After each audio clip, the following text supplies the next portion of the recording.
हनुमान के दर्शन की परंपरा है। अयोध्या एक ऐसी नगरी है, सामान्य नगरी नहीं है। इसने साक्षात परम ब्रह्म का अवतरण देखा है। परम ब्रह्म का अवतरण इसी अयोध्या नगरी में हुआ। राम नगरी बनने का गौरव इसे और विलक्षण बनाता है। भगवान श्री राम अगर अगम, अगोचर और अनंत हैं, तो अयोध्या नगरी का अस्तित्व अनादिकाल से अद्भुत, अलौकिक और अक्षुण्य है। श्री राम नाम ही अयोध्या को संस्कृति के सर्वोच्च शिखर पर बैठाता है। भगवान श्री राम कोटि कोटि जनगण के मन और हृदय में वास करते हैं। प्रधानमंत्री नरेंद्र मोदी पहुंच चुके हैं हनुमानगढ़ी। परंपरा का निर्वहन करते हुए प्रधानमंत्री यहां पर पवनसुत हनुमान के दर्शन करेंगे। सीढ़ियों को चढ़ते हुए भारतीय वेशभूषा में, परंपरागत परिधान में प्रधानमंत्री नरेंद्र मोदी और उत्तर प्रदेश के मुख्यमंत्री योगी आदित्यनाथ इस समय पहुंच चुके हैं भगवान हनुमान के दरबार में। और साथ ही साथ यहां पर आप देख रहे हैं कि हस्त प्रक्षालन कर, अपने जूतों को उतारकर हस्त प्रक्षालन कर अब वो परंपरागत तरीके से हनुमान जी के दर्शन के लिए अभिमुख हो रहे हैं। माननीय प्रधानमंत्री महोदय का आगमन हो चुका है हनुमंत लाल के दरबार में और वो अब पूजन अर्चन करेंगे। मुख्यमंत्री उत्तर प्रदेश योगी आदित्यनाथ जी उनके साथ साथ हैं। हनुमान गढ़ी के भीतर प्रवेश करते समय जब आप चलते हैं ये परिक्रमा मार्ग से जिधर से प्रधानमंत्री जी जा रहे हैं, तो हनुमान बाहुक सुंदरकांड, हनुमान चालीसा उत्कीर्ण है संगमरमर के प्रस्तरों पर। और अब जबकि माननीय प्रधानमंत्री जी गर्भगृह के ठीक सामने पहुंच गए हैं और वो पूजन अर्चन परंपरागत ढंग से कर रहे हैं।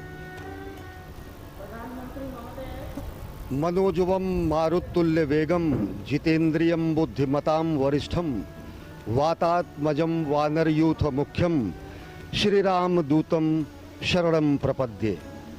भगवान हनुमान श्री राम भगवान के अनन्यतम भक्त माने जाते हैं और ये परंपरा है कि अयोध्या धाम में पहुंचने वाला हर व्यक्ति सर्वप्रथम भगवान श्री राम के अनन्यतम भक्त पवनसुत हनुमान के दर्शन करेगा।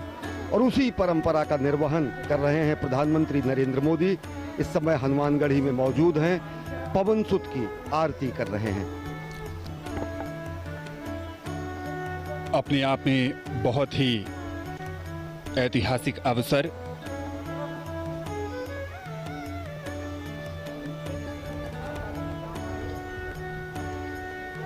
प्रधानमंत्री नरेंद्र मोदी हनुमानगढ़ी में राम भक्त हनुमान की अर्चना करते हुए और अब परिक्रमा कर रहे हैं।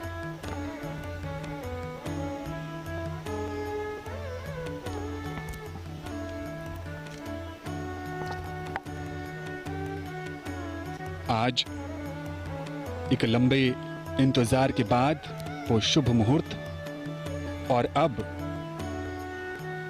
राम भक्त हनुमान के हनुमानगढ़ी में प्रधानमंत्री।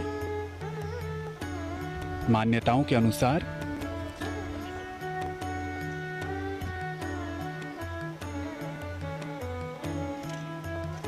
हनुमान जी का राज तिलक यहीं हुआ था। रामदूत अतुलित बलधामा अंजनी पुत्र पवनसुत नामा।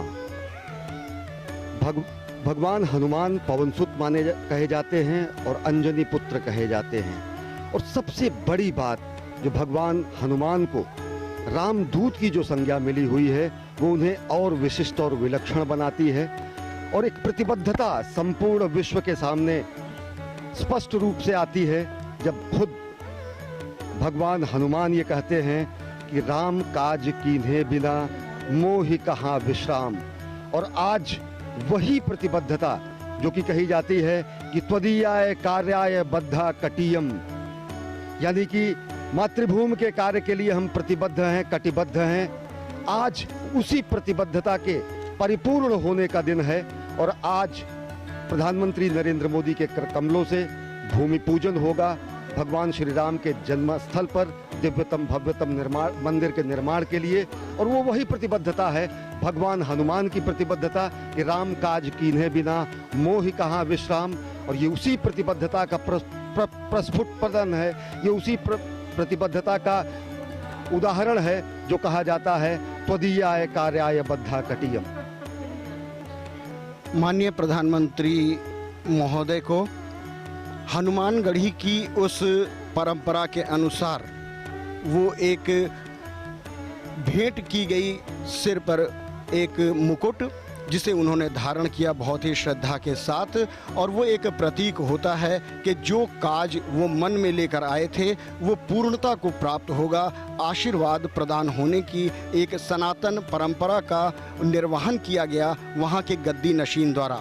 माननीय प्रधानमंत्री जी ने बहुत ही श्रद्धा के साथ उसे ग्रहण किया।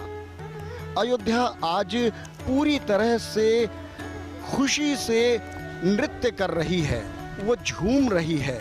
आज उसके आराध्य, उनके इष्ट भगवान प्रभु श्री राम का, जो कि रामलला विराजमान के रूप में जन्मभूमि परिसर में विराजते हैं, उनके भव्य भवन का निर्माण होना है। आज भूमि पूजन के साथ कार्यारंभ होना है।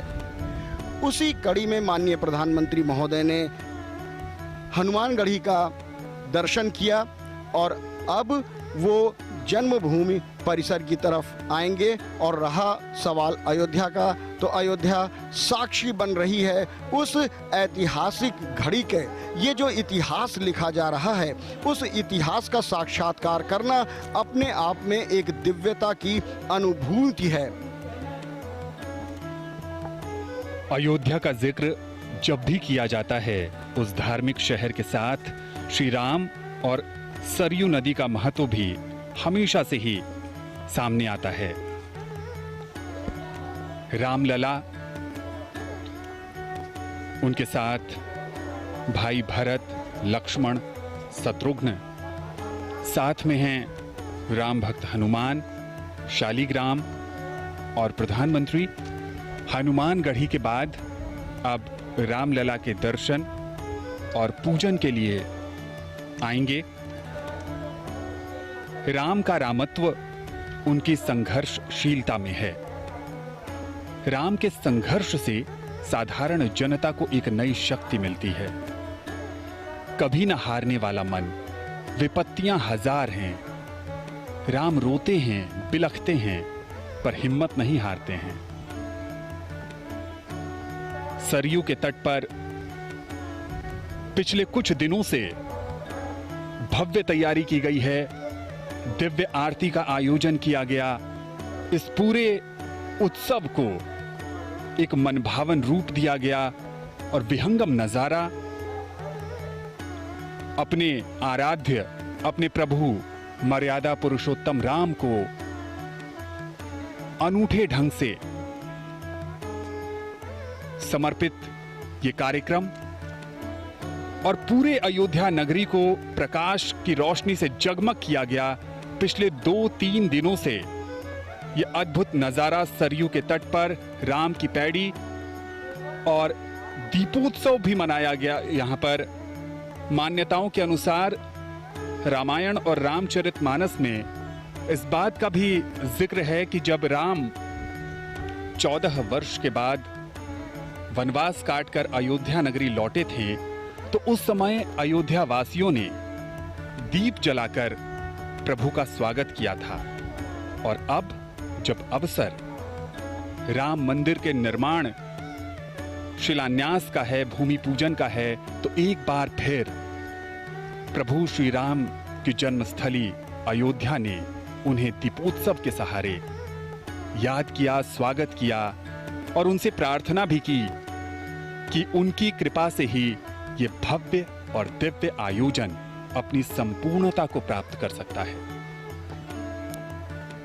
पिछले 2 दिनों से दीप मालिकाओं में सजी संवरी अयोध्या राम के पुनरागमन का आभास करा रही है।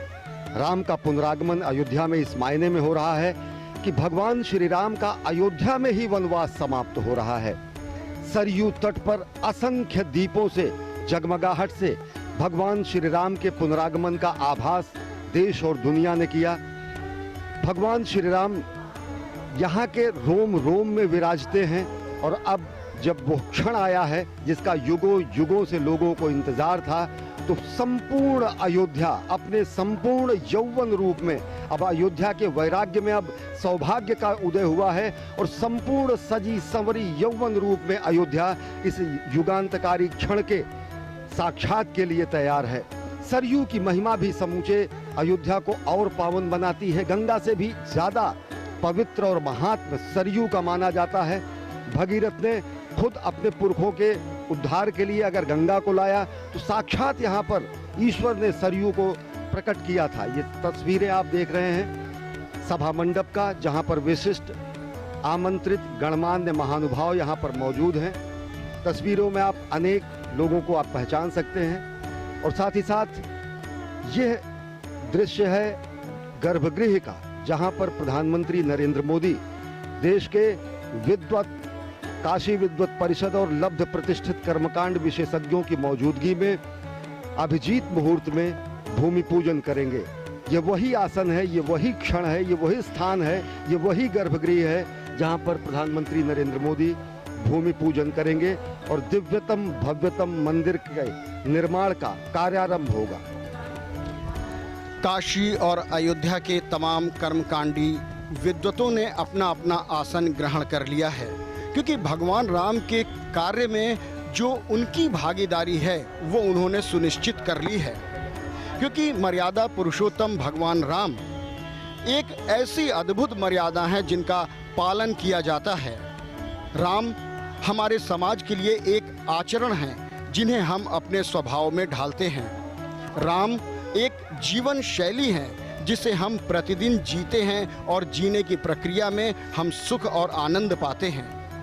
कष्टों, दुखों, विपत्तियों, आपत्तियों में किस तरह से धैर्य धारण करना है, ये हमें प्रभु श्री राम सिखाते हैं। सीमित संसाधनों से अजेय पराक्रमी को भी परास्त करने की कला हमारे राम जी ही हमें सिखाते हैं। और इसीलिए राम किसी देश, काल, जाति, धर्म या पंथ से बंधे नहीं हैं। पूरे विश्व में राम को एक आदर्श, एक मर्यादा और एक आचरण के रूप में पूजा जाता है। राम अखिल ब्रह्मांड के नायक हैं। थाईलैंड में जो रामायण चलती है उसे रामकियन के नाम से जाना जाता है। बैंकॉक के शाही बुद्ध मंदिर पर कहें तो वहाँ भी राम कथा का अंकन मिलता है। इंडोनेशिया में राम को राष्ट्रीय पुरुष माना गया है और रामायण को वहाँ के लोग अपनी सांस्कृतिक धरोहर कहते हैं। मलेशिया की बात करें तो वहाँ भी कठपुतलियों से राम कथा का मंचन किया जाता है, जिसे हिरायत सेरी रामा कहते हैं। सुदूर रसिया में वर्षों पहले एलेक्साई वारानिकोव ने रशियन भाषा में रामायण का अनुवाद किया। पादरी एटकिंस ने सबसे पहले श्री रामचरितमानस का अनुवाद किया। तात्पर्य ये कि राम किसी एक परिधि में बंधने वाले नहीं हैं, क्योंकि वो व्यक्ति नहीं हैं, वो एक आदर्श हैं, वो मानव जीवन जीने की शैली हैं। और इस बीच एक बार फिर मुख्यमंत्री महोदय आगवानी के लिए उपस्थित हो गए हैं माननीय प्रधानमंत्री महोदय के, और वो अपने काफिले के साथ यहाँ पर उपस्थित हुए हैं। उनकी आगवानी करते हुए गणमान्य लोग, अब माननीय प्रधानमंत्री का आगमन हो चुका है, उस घड़ी की तरफ